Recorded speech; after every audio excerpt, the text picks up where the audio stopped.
주일을 1년에 몇 번 예배 드리셨습니까? 계산이 잘 되시나요?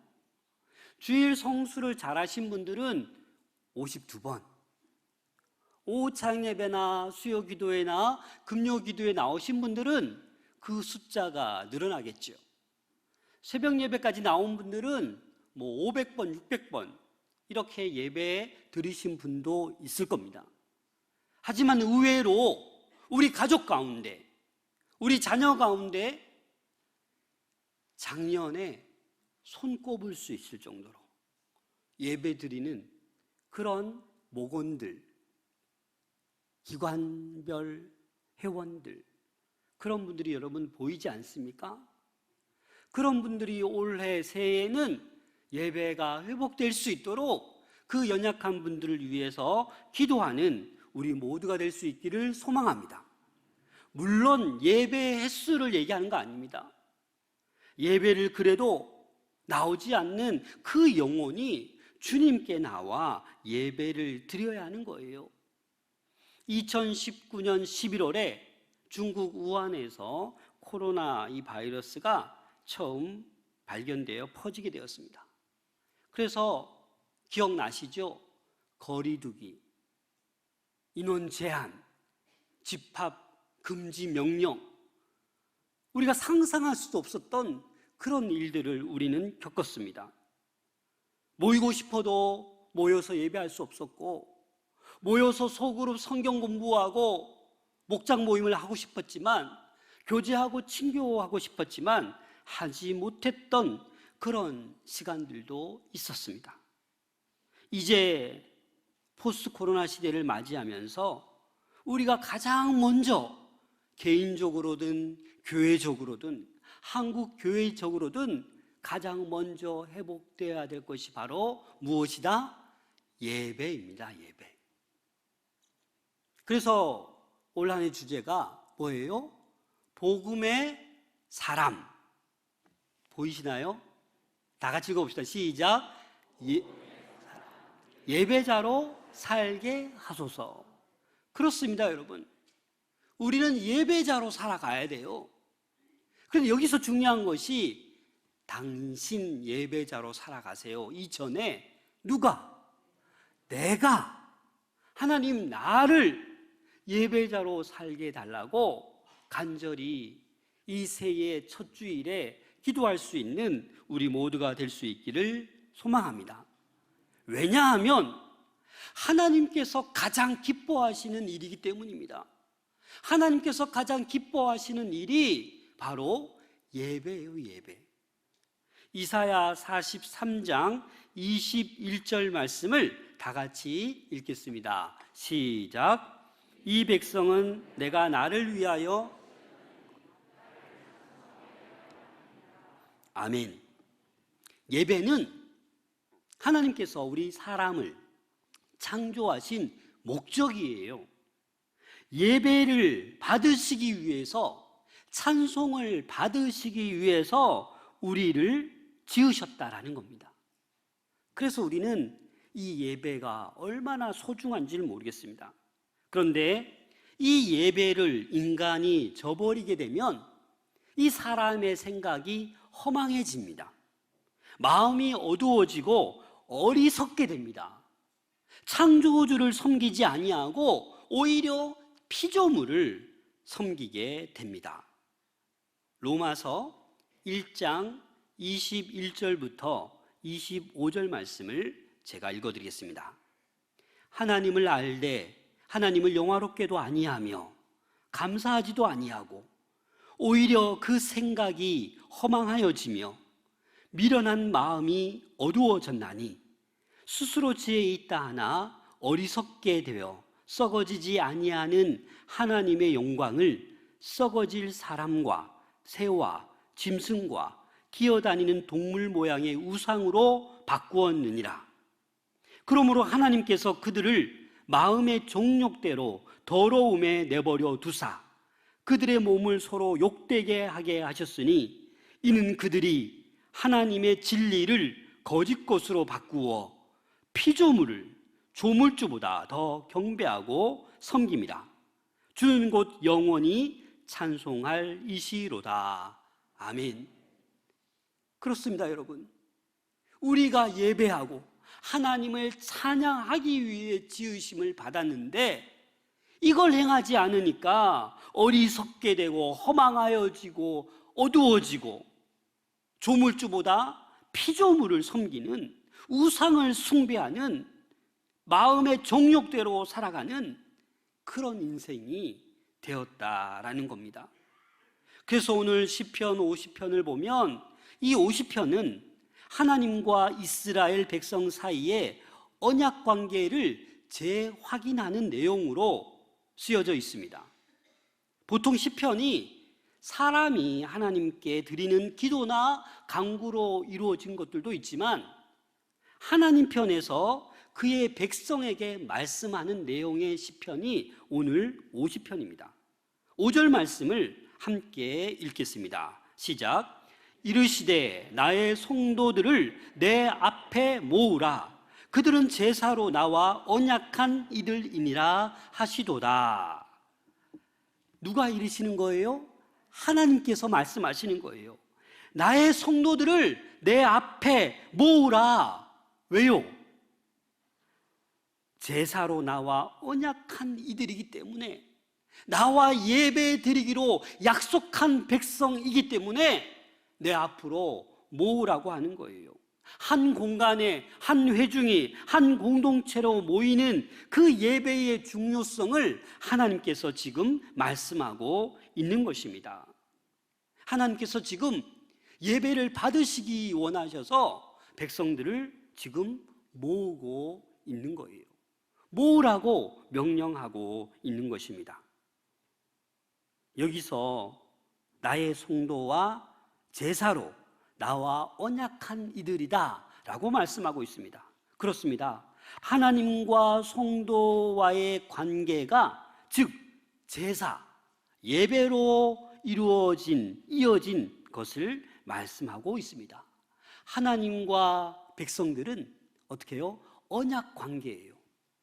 예배를 드려도 되고 안 드려도 되는 것이 아니라 약속된 언약이기 때문에 우리는 예배자로 날마다 나아가야 하는 겁니다. 덧붙여서 그냥 예배가 아니라 진정성이 있는 예배를 우리는 드려야 합니다. 어떤 제물의 종류나 어떤 숫자나 거기에 중요한 것이 아니라 그 예배의 진정성이 있어야 되는 거예요.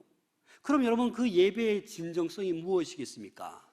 바로 한 단어로 말할 것 같으면 바로 감사입니다. 우리가 이 예배 자리에 나와서 감사함이 넘쳐나야 돼요. 정말 감사할 일들이 있어서 감사하기도 하지만 고난 가운데, 약함 가운데 있을지라도 감사를 해야 하는 거예요. 환난 가운데 있을지라도 예배의 진정성을 드러내면서 창조주 하나님을 감사해야 돼요. 나를 구원하신 그 구원의 주님을 감사해야 돼요. 그렇게 감사 찬송이 넘쳐날 때 우리는 어떻게 되는 거예요? 예배에 진정성 있는 예배를 하나님께 드리게 되는 것입니다. 올 한 해 여러분, 기쁠 때 감사하고, 고난과 역경이 찾아와도 감사하고, 환난 중에서도 이 자리에 나와 감사하며 예배할 수 있는 주의 백성들 다 되시기를 소망합니다. 조금만 고난이 와도 삐져가지고 나 교회 안 가, 나 안 나갈래, 이런 연약한 모습이 아니라 가장 우선순위, 이 포스트 코로나 시대에 가장 본질을 회복하는 것이 예배라는 것을 명심할 수 있기를 소망합니다. 예전에는 뭐 아무것도 아닌 일 가지고 예배를 소홀히 했지만 올해는 여러분, 예배에 목숨을 거십시오. 해외 나가지 않는 이상 여러분, 예배를 드리셔야 돼요. 코로나 확진되지 않는 이상 나와서 예배를 드리셔야 돼요. 아마 오늘 이 자리에 좀 마음이 찔리시는 분이 있을 거예요. 새해 첫날이니까 내가 예배 드리는 건데 내가 이제 다시 언제 나올지 나도 모르겠는데 라고 생각하는 분들은 여러분, 이 본질, 정말 하나님의 은혜와 축복 가운데 살길 원하시면 하나님이 가장 기뻐하시는 이 예배를 회복할 수 있기를 소망합니다. 우리 하나님은 소 100마리 원치 않습니다. 매일 자주 예배 드리는 거, 그것보다도 감사함으로 진정성 있는 그 예배자를 오늘도 찾고 계십니다. 그 주인공이 우리 모든 성도가 될 수 있기를 소망합니다. 산부인과 의사 한 분이 재미있는 이야기를 하였습니다. 자연분만을 시도하다가 도저히 안 돼서 수술하기로 결정하고 산모에게 심호흡하라고 했더니 이 산모가 심호흡, 심호흡, 심호흡. 얼떨결에 정신없는 거죠. 긴장했다던가 무엇을 해야 되는지 그냥 정신없어서 그냥 심호흡 크게 하면 되는데 말로 그렇게 심호흡, 심호흡 했다고 합니다. 여러분, 하나님께서 우리에게 원하시는 것은 우리가 십자가의 복음을 아는 것을 원하는 게 아니에요. 그 십자가의 복음을 알 뿐만 아니라 그 십자가의 복음을 가지고 사는 것을 원하십니다. 그 삶을 살아가는 사람, 복음의 사람, 예배자로 살아가는 그 사람을 우리 하나님께서 원하십니다. 그 복음의 사람, 예배자로 살아가는 우리 모든 성도님들 될 수 있기를 소망합니다. 우리 로마서 12장 1절 함께 읽겠습니다. 시작. 그러므로 형제들아, 내가 하나님의 모든 자비하심으로 너희를 권하노니 너희 몸을 하나님이 기뻐하시는 거룩한 산 제물로 드리라. 이는 너희가 드릴 영적 예배니라. 먼저 바울이 형제들아, 모든 자비하심으로 너희를 권하노니. 여러분, 여기서 모든 자비하심이 뭘까요? 어떤 자비이길래 모든 자비하심이라고 표현하고 있습니다. 이 모든 자비하심은 엄청난 죄, 허물, 계속 반복되는 불순종, 이런 모든 것을 다 용서하셨다라는 거예요. 우리의 나의 그 죄악들, 돌아서면 불순종하고 허물이 많은 우리의 그 모든 것을 모든 자비로 우리를 용서해 주셨다라는 겁니다. 그 자비하심으로 너희를 권하노니, 이 말은 파라칼레오라는 단어를 쓰는데 위로하다라는 의미가 있습니다. 그래서 하나님이 이 모든 자비하심으로 너희를 위로하노니 너희 몸을 하나님이 기뻐하시는 거룩한 산 제물로 드리라. 여기서 너희 몸, 여러분 몸이 뭡니까? 이 몸이잖아요. 이 몸이 소마라는 단어를 사용했는데 여기서 본문에서 사용된 이 몸은 그냥 이 육체의 몸뿐만 아니라 우리 인간, 포괄적인 의미가 담겨 있어요. 육체적인 몸뿐만 아니라 인격, 또 정신, 마음, 의지, 이 모든 것을 거룩한 산 제물로 드리라라는 겁니다. 그런데 이 당시 헬라에서는 이 몸을 이분법적 사고를 가지고 있었어요. 다시 말해서 이 육신의 몸과 어떤 영과 대조하여서 이 육의 몸은 더럽고 무익한 것이며 오직 영만이 거룩한 것이다 라고 생각하고 있었습니다. 그런데 바울이 여기에서 소마가 이 육신의 더럽고 경멸한 그 소마에 누가 임했어요? 성령이 임한 거예요. 그래서 이 몸은 어떤 소마, 육신의 몸만이 아니라 어떤 이 인간의 전 인격체를 이야기하고 있는 것입니다. 그래서 고린도전서 6장 20절에 보면 값으로 산 것이 되었으니 그런즉 너희 몸을 하나님께 영광을 돌리라. 이 몸을 어떻게 했다고요? 예수 그리스도께서 값으로 산 몸이에요. 그래서 우리는 이 몸을 날마다 거룩한 제물로 하나님께 드리라라는 겁니다. 여러분, 예배라는 단어, 이 구약에도 신약에도 여러 번 쓰여지는데, 구약에서는 이 예배라는 히브리어 단어가 에바드, 샤 이런 단어들로 쓰여져 있습니다. 그 뜻이 뭐냐? 섬기다 이런 의미가 있고, 무릎 꿇어 엎드리다 이런 의미가 있어요. 신약에서도 또 라트리기아, 또 프로스퀴네인 이런 단어를 쓰는데, 입맞추다, 종이 상전을 섬기는 어떤 그런 의미로 이 예배라는 단어가 쓰여졌습니다. 그래서 예배라는 건 뭐예요? 하나님께 엎드려서 입맞추고 섬기는 거예요. 하나님께 꿇어 엎드리는 행위가 바로 예배라는 것입니다. 이 단어가 이제 영어 단어로 변화되면 서비스나 월십이 되는데, 이 월십이라는 단어는 합성어인데 최상의 가치를 하나님께 드리는 게 뭐예요? 예배요, 예배. 그럼 여러분, 오늘 새해 첫날 예배를 드리고 계시는데 하나님께 최상의 가치를 드린다라고 하면 여러분 뭘 드리셔야 되겠습니까? 뭘 드려야 돼요? 나의 몸을 드리는 거예요. 나의 몸과 마음을 하나님께 드리는 거예요. 이게 우리 하나님께서 가장 기뻐하시는 거라는 거예요. 목사님, 제 금반지가 있는데 이게 아니라 정말 우리의 몸, 우리의 마음을 받으시기를 원하신 거예요. 이게 먼저 하나님께 드려짐이 되고, 그 다음에 하나님께서 주시는 은혜대로 우리가 최상의 가치를 하나님께 드리는 것입니다. 바울은 진정한 예배란 장엄한 어떤 종교 의식이 아니라 매일매일 자신의 삶을 하나님께 바치는 것이 예배라고 했습니다. 그렇습니다, 여러분.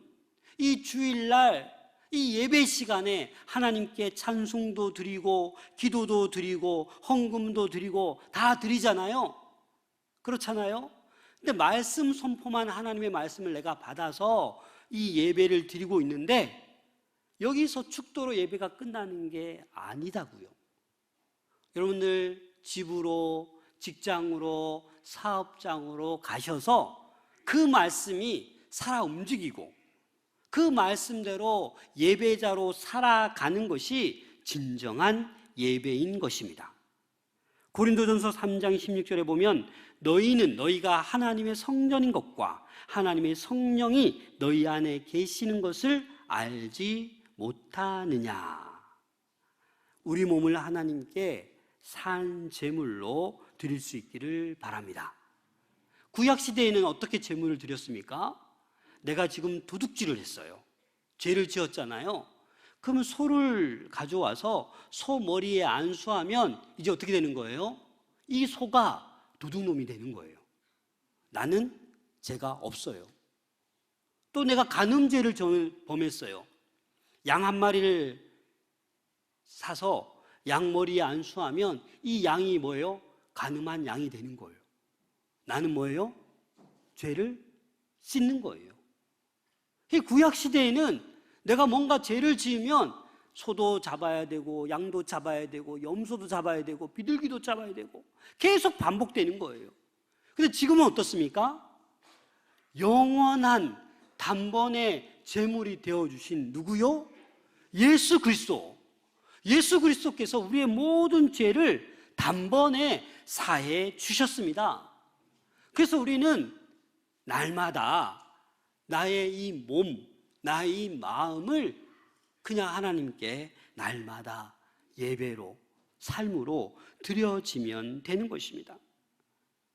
타인을 위해서 희생하는 그 삶의 실천이 바로 예배자의 삶의 실천의 모습인 거예요. 그래서 이 어두운 세상, 팍팍한 세상, 녹록지 않는 세상 살아갈 때에 여러분, 하나님의 백성들은 좀 젖을 수도 있어야 돼요. 좀 망가져도 돼요. 좀 스타일이 구겨져도 돼요. 아무런 보상이 없어도 좀 손해봐도 돼요. 내가 헌신하고 내가 드려지기 때문입니다. 그러한 곳에 주님의 어떤 어둠을 물리치고 빛이 비춰지는 거예요. 그러한 곳에 소금의 역할을 감당하는 거예요.